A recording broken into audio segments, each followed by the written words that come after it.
from my story, you can tell that you can come from a nasty prison work camp in South Georgia to, doing anything you want to do. You just got to do it. And, I speak in a lot of schools, and I do Say No to Drugs programs and that sort of thing. And I tell those kids, I said, the biggest thing you have going for you is you live in America. You can do anything you want to do. You just got to get off your butt and do it. Welcome to the Real Estate Pros Show, where we interview real estate investing professionals from coast to coast, as well as the service providers that serve the real estate investing industry. Our goal is simple: share what's working now to help you improve and scale your business to the next level and meet the pros that can help you get there. Real Estate Pros is powered by Investor Fuel, America's leader in helping real estate investors and professionals build the business you need to live the life you've always dreamed of. Let's start today's show. Property insurance for real estate investors doesn't have to be difficult, but it does need to be there to protect you when you need it. MyInvestorInsurance.com not only provides insurance at 15 to 30% cheaper than traditional agencies, it's built specifically for real estate investors like you. You can set up an account in about 2 minutes, get quotes on properties, turn on and turn off insurance for your fix and flip or rental properties in around 2 minutes without having to talk to anyone directly, all through our portal. There's no better way or faster way to make sure you've got the coverage you need to protect you, and no more lengthy policies either. Once you're set up, you're billed monthly and prorated by the day for however long your policy is active. It's powered by MSI, the third largest independent MGA, with 1.5 million customers and more than $1 billion in cumulative premiums written. Get set up today in about 2 minutes at myinvestorinsurance.com/fuel. Welcome back to the Real Estate Pros podcast. I'm Kristen, and I'm here with Billy Thomas, who's the owner of Thomas Properties and Developments and also Hawaii Island Luxury RV Resort, which is a new business I'm excited to get into. Thanks for being here, Billy. Thank you for having me. So, you've been in this industry for a long time, since the 1990s, and I'm excited to kind of hear your perspective of how the market has shifted and what you're seeing. Let's start at the beginning. I know that you have a very interesting personal story of how you got into the business. Boy. Yeah. Yeah. Well, I do. I just have to start from the beginning. My mother and father retired from the Church of God World Headquarters, which is located here in Cleveland, Tennessee, where I live. So that's how I was raised. I rebelled against that religion and went to drugs. I was a dealer for a number of years and an addict. Don't mind telling people my past because I've clearly overcome it, but I've spent time 14 years in and out of 8 jails and 4 prisons. Back in, I think it was 91 or 92, I was in a prison dorm in South Georgia. Woke up, looked around that dorm. There's 70-something nasty convicts locked in that dorm with me. And I just kind of came to my senses, and I said, what the hell am I doing? I know better than this. I was raised better than this. And so I made the conscious decision, hey, my party's been great, but my party's over. I got to go to work. So I called my parents. I was 32 years old at the time. I'm 67 now. And I said, hey, I need to get out of Atlanta, where I'd moved to for those 14 years. I need to come home and start a new life. And, of course, they welcomed me with open arms. The prodigal son returns home. So I lived back at home with my mommy and daddy at 32 years old. They bought me a Schwinn mountain bike, and that's how I got around town.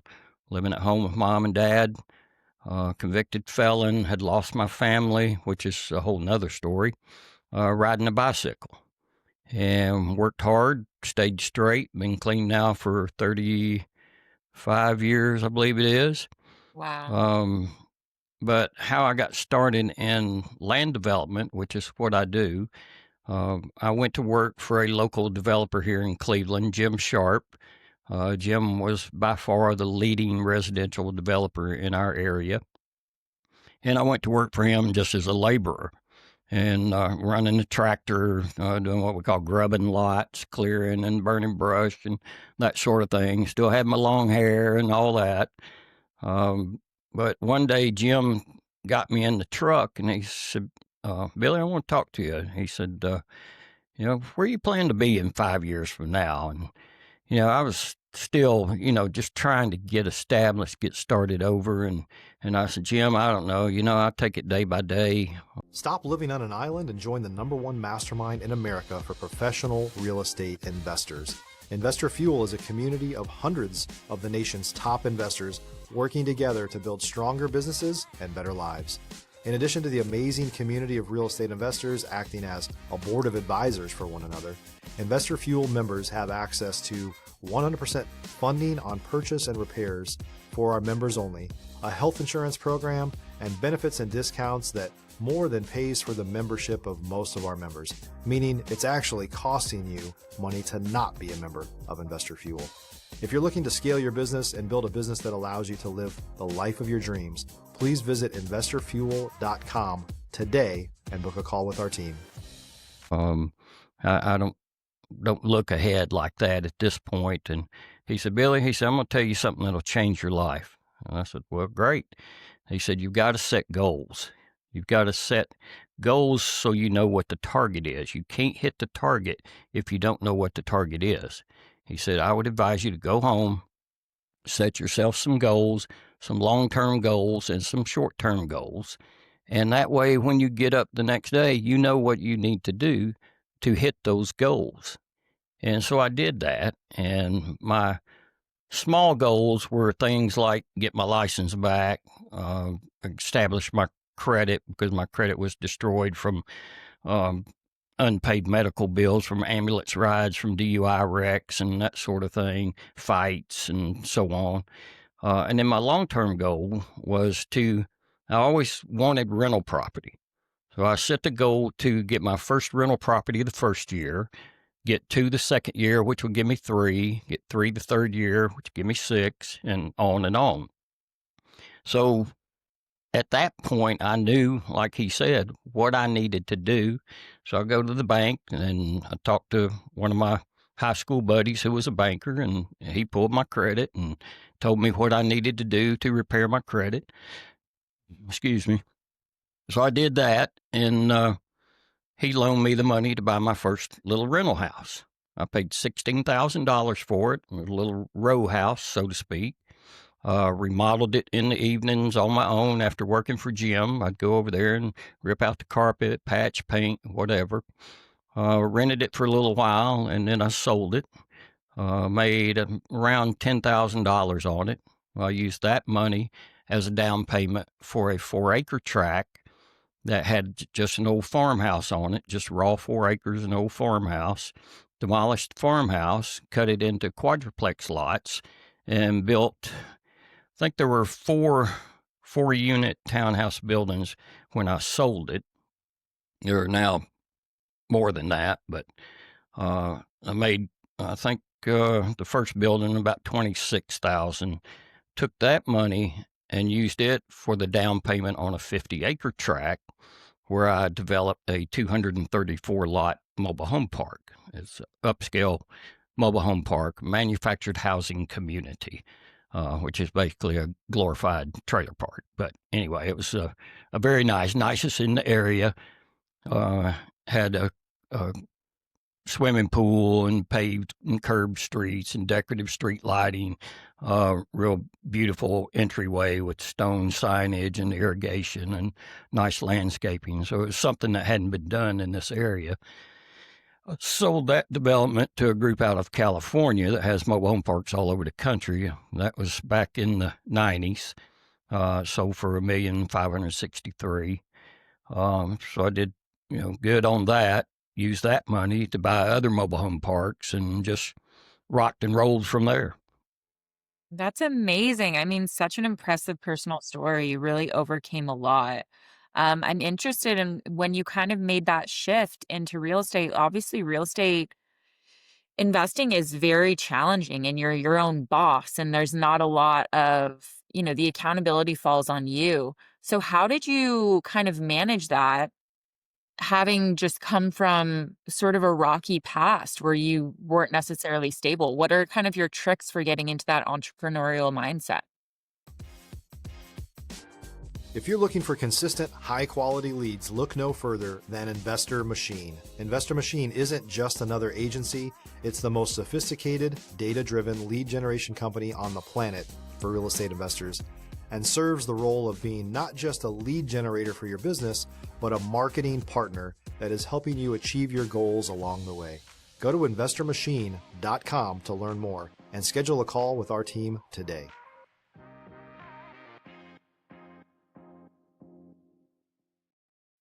Well, again, I have to go back to the days that I worked for Jim.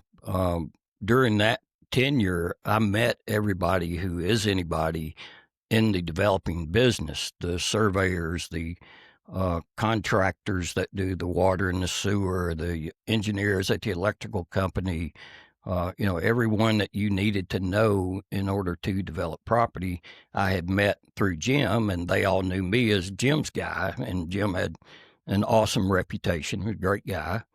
So that helped me quite a bit. And then when I bought that first tract with the old farmhouse on it, I just began to call up all those guys that I had met and say, hey, here's what I'd like to do. How do I do this? How do I do that? Will you help me do this? And next thing you know, I'm up and rolling. And after that first development, it was easy from then on, pretty much. Yeah. Yeah, I think you highlighted something important, the importance of, expanding your network and learning from others and kind of hopefully getting a mentor to help you along the way. Right. Yeah. And Yeah. land development has changed tremendously through the years. Back when I started, you could basically buy a piece of property once you got your approvals through the planning commission or whoever. Excuse me. You could just blow and go. There was no stormwater, erosion and sediment control, all these environmental things that you now have to meet in order to develop. And it was a lot easier then, but it's still very doable. You just got to jump through all the hoops. Absolutely. Yeah. No, I love that. And so now you are obviously, you're big in the development world, but you also have a big presence with mobile home parks. I would love for you to talk about the opportunity there. Well, mobile home parks that was my first large development, was the mobile home park that I sold to California Group. Mobile home parks are gold mines for residual income. And I also had mobile home dealerships, and I had one dealership called Repo Depot where I bought repossessed mobile homes from mortgage companies, and I would bring them into my lot, refurbish them.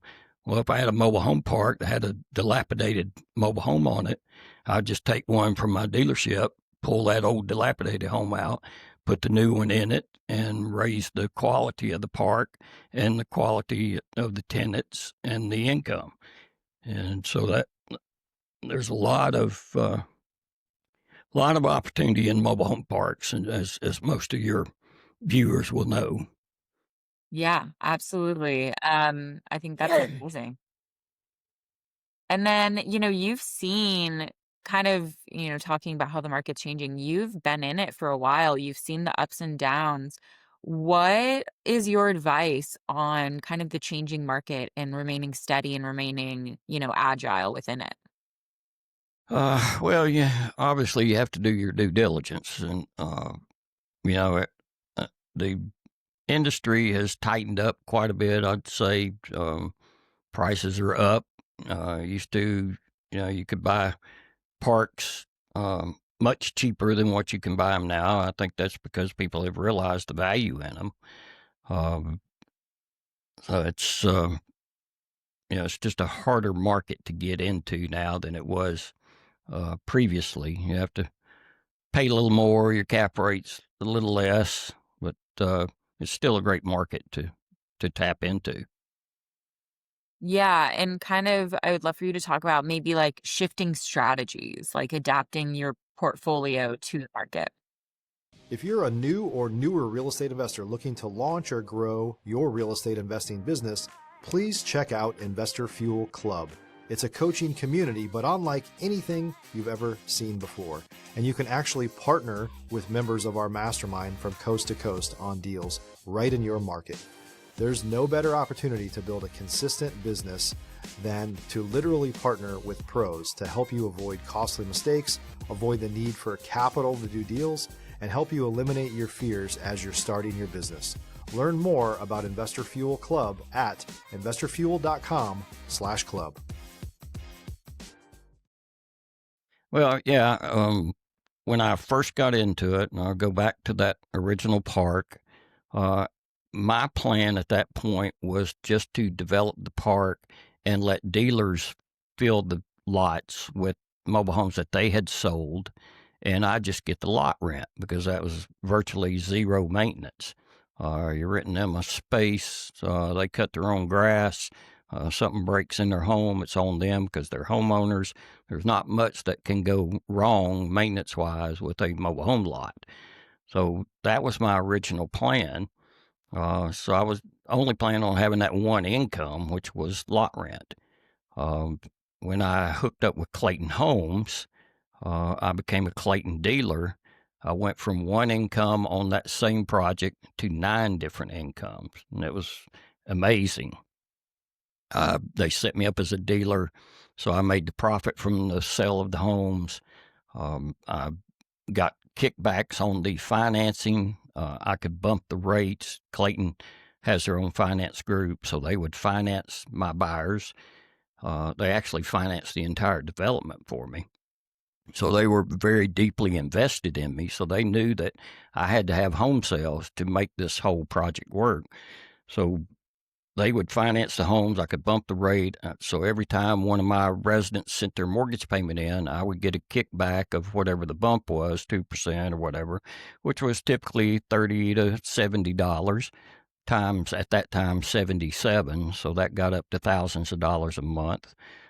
Resale of the tires and axles back to the factory was cash money, thousands of dollars, as you compile all the tires and axles that came out from under the mobile homes.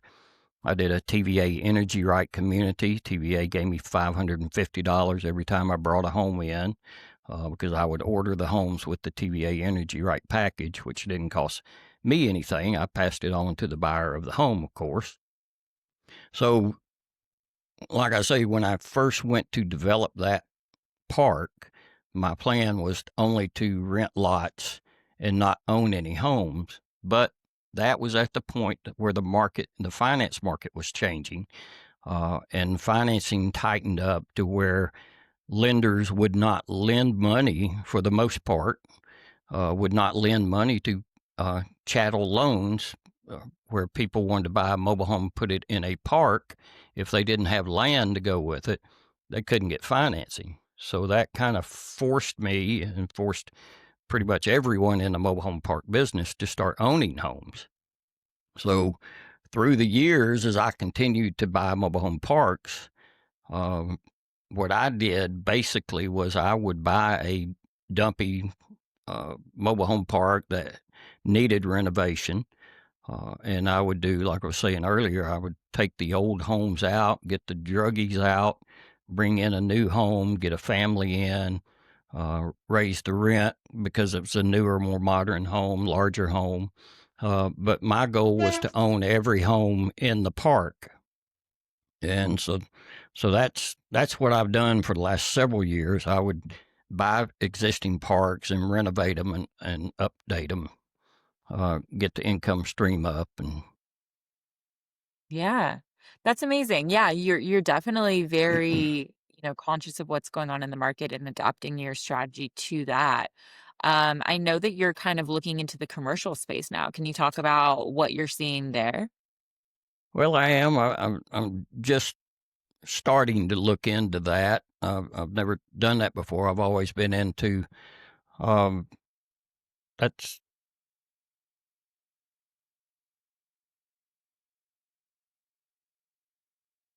I've lost sound. So Oh, okay, I got you there we go. back. Sorry. Okay. Yeah. I'm just beginning to look into commercial development. I've always done income producing RV parks and mobile home parks mainly. But I have the opportunity now. I have an offer accepted by the seller on a commercial tract in the same little town where I did my RV resort. Has an existing building on it that's very old and dilapidated. City sewer is about 100 yards down the road. So I have sewer available. I just have to extend it, which I've met with the Tennessee Department of Transportation and the sewer engineers for the utility company, and it's definitely a doable thing. So my plan there is to demolish the existing structure, extend the city sewer to it, which is vital, and then develop it into some type of commercial development. I'm not sure exactly what I'm going to do with it yet. I thought originally I might do townhouse lots. I talked to the mayor of the town to kind of get a feel from him what he thought the biggest need in the area was. There's very little shopping, so I thought maybe I'd do a commercial plaza with retail and office space in it. Oh, cool. And then I just put a post on that community's Facebook page, and I said, hey, what in your opinion does the city of Charleston need in way of development? And the vast majority of responses I got was hardware store, hardware, feed, hardware. There used to be an Ace Hardware there years ago, but it closed down for whatever reason. And so you have to go into Cleveland, the next town, which is the same county, but it's 10 miles away, to buy building materials and hardware supplies and feed, go to Tractor Supply or wherever. So I have reached out to Ace Hardware, and they are currently looking at the feasibility of me adding a Ace Hardware location there. I don't want to own and operate an Ace Hardware, but they said they have franchise owners that would probably be very interested if I developed the property, which is, what I do. Yeah, that's amazing. I mean, and you're also highlighting a lot of different avenues. There's not just one way to kind of acquire a portfolio. You can go about it in multiple ways, and franchising is, I think, a great option that people don't necessarily think of right away. So Right. we're getting, towards the end of our time. You've given us such good inspiration and insight. Just one second. There's like something's going on out here. There's so many sirens. I'm gonna wait for it to go. Okay. You've given us such great inspiration about your perseverance and the way you were able to, turn your life around and really build an empire. To kind of wrap it all up, what would be one piece of advice that you wish you learned earlier in your career that you can share with us today? Well, I think it would be what Jim taught me is set goals. A Yeah. lot of people don't have goals and they just kind of go through life, doing what comes normal. A lot of people don't think that they can accomplish um, the larger goals that they may wish they had set.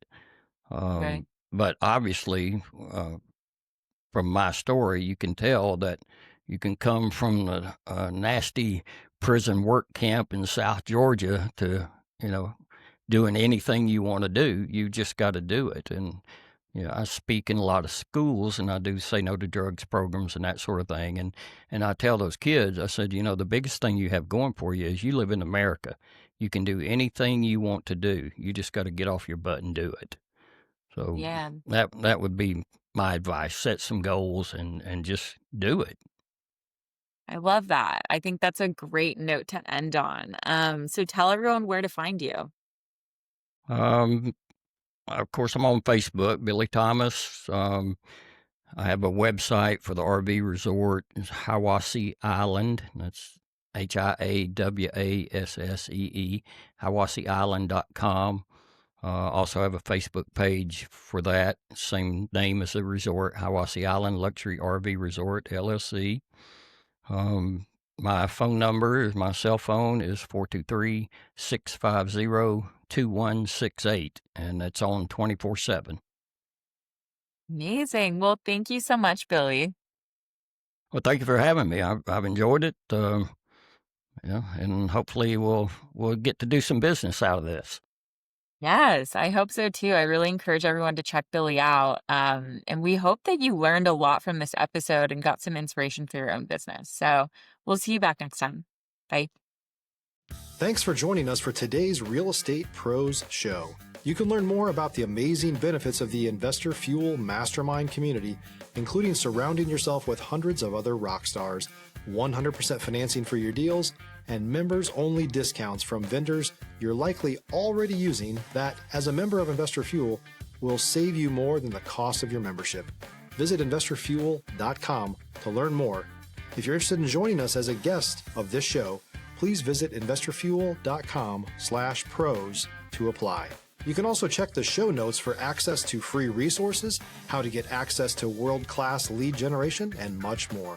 Don't forget to subscribe so you never miss another episode. Have a great day. We'll see you on the next show.